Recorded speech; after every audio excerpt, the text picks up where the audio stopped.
हमने देखा था कि किस तरीके से थर्मल ट्रांसमिशन होता है by the method of conduction, और उसके किस तरीके से न्यूमेरिकल बनते हैं, और जो rate of law of heat होती है वो क्या होती है। आज उसी को अपन कंटिन्यू करेंगे और उसके आगे अपन स्टडी करेंगे थर्मल रेजिस्टेंस के बारे में। So let's start with thermal resistance.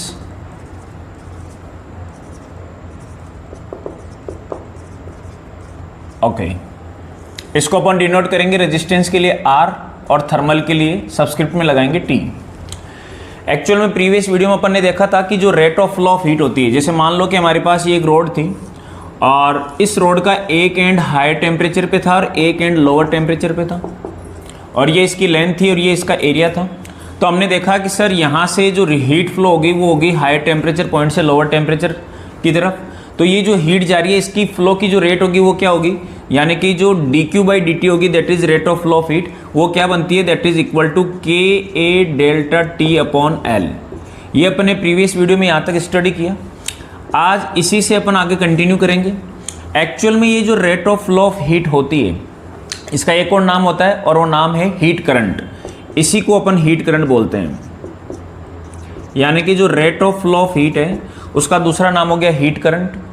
अब अपन क्या करेंगे, बेसिकली हमें पता है कि करंट का जो फॉर्मूला होता है, अगर इलेक्ट्रिकल या इलेक्ट्रॉनिक्स में अपन चलते हैं तो हमें पता है कि I का जो फॉर्मूला होता है वो V/R होता है। तो हमें पता है कि I = V/R, जिसमें V होता है पोटेंशियल डिफरेंस और R होता है रेजिस्टेंस। हम क्या करेंगे, यहाँ पर हमारे पास जो rate of flow of heat है जिसको अपन ने नाम दिया हीट करंट, यानी कि ये हमारे पास क्या है, हीट करंट है। यानी कि इसको मैं I लिख सकता हूँ और नीचे सब्स्टिट्यूट में अपन ने लिख दिया इसको H, तो ये हीट करंट बन गई। हम क्या करेंगे, इस हीट करंट को, जो जनरल हमारी करंट होती है, जो हमारी इलेक्ट्रोस्टैटिक में अपन पढ़ते हैं करंट इलेक्ट्रिसिटी में, इससे अपन कंपेयर करेंगे। तो हमने देखा कि सर एक्चुअल में जो rate of heat of flow होती है दैट इज हीट करंट होती है, वो होती है KA delta T upon L। और अगर इस हीट करंट को मैं इस करंट से, जो कि करंट इलेक्ट्रिसिटी की करंट है जो वायर में फ्लो होती है, उससे अगर मैं कंपेयर करूँ तो मुझे क्या पता चल रहा है कि जहाँ पर पोटेंशियल डिफरेंस न्यूमरेटर में आ रहा है तो यहाँ पर पोटेंशियल डिफरेंस की जगह आता है टेम्परेचर डिफरेंस। उसके बाद में टेम्परेचर डिफरेंस हो गया तो यहाँ पर हमने सिमेट्री बनाई कि जो पोटेंशियल डिफरेंस है वो यहाँ पर बन जाएगा टेम्परेचर डिफरेंस। इसके अलावा डिनोमिनेटर में हमारे पास आ रहा है रेजिस्टेंस, तो इसके डिनोमिनेटर में क्या आ रहा है, तो इस KA को मैं नीचे लेके आता हूँ, देखना जरा ध्यान से, तो इसको मैं लिख सकता हूँ L/KA।